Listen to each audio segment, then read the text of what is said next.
সবসময় সমাজের কথায় কান না দিয়ে মাঝে মাঝে নিজের মনের কথাগুলোতেও প্রাধান্য দিতে হয়। কেন বলছি কথাটা, আমাকে সবাই একটাই কথা বলে, কী দরকার এই সময় সবাইকে ছেড়ে দিয়ে বাইরে পড়ে থাকার। হ্যাঁ, অবশ্যই আমার বাইরে পড়ে থাকার কোনো দরকার নেই, হয়তো আমি সবাইকে কাছে পাবো, কিন্তু আমি যে মানুষটাকে দেখে এসেছি সেই মানুষটাকে তো আমি এই সময়টা কাছে পাবো না। যেহেতু সে কর্মসূত্রে বিদেশে থাকে, তো সেই জন্য মনস্থির করেই নিয়েছি যে যাই বলুক আমি তোমাদের দাদাভাইকে ছেড়ে এখান থেকে কোথাও যাব না।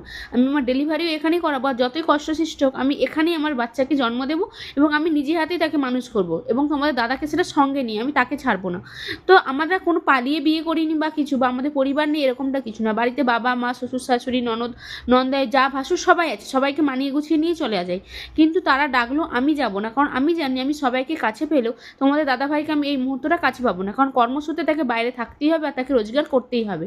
তো সবার কথায় কান না দিয়ে আমি আমার নিজের মনের কথাটাকে আজ প্রাধান্য দিই, বাইরে একা পড়ে আছি এই কষ্টের মাঝেও। তো তাই আর বেশি কিছু বলছি না। তো সেই জন্য সকালে নাস্তা সব কিছু রেডি করে খাওয়া দাওয়া করে একদম স্নান টান করে চলে এসেছি একদম রান্নার কাজে।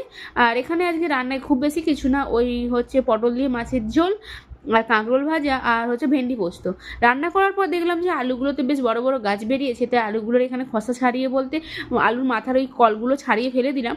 আর রান্নাবান্না হয়ে যাওয়ার পর রান্না বাসনগুলো ভালোভাবে ধুয়ে পরিষ্কার করে নিয়েছি, পরিষ্কার করে রান্নার গ্যাসটাও মুছে নিলাম। রান্নার গ্যাসটা মুছে বিকেলবেলার দিকে বেশ অনেকটাক্ষণ রেস্ট নিয়েছিলাম। রেস্ট নিয়ে এখানে আমি বেশ কয়েকটা ফল কেটে নিয়েছি, ফল কেটে নিয়ে বসে পড়েছি খেতে।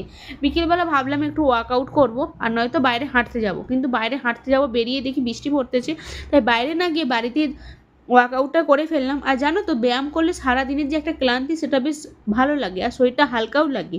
তো ব্যায়াম করার পর বেশ কিছুক্ষণ রেস্ট নিয়েছিলাম। আর যেহেতু আমার হিমোগ্লোবিন কম আছে, আমি প্রতিদিনই সকালবেলা মধুর সাথে এই কুলকে পাতাটা বেটে রস করে খেয়ে নিই। আর আজকে যেহেতু বেলা করে ওঠা হয়েছে, খাওয়া হয়নি, সেই জন্য কুলকে পাতাটা সিদ্ধ বসিয়ে দিলাম। আর সারাদিন ওই 4 লিটার জলটা যা মেপে খেতে হবে, সেই জন্য জলটাও এখানে খেয়ে নিলাম।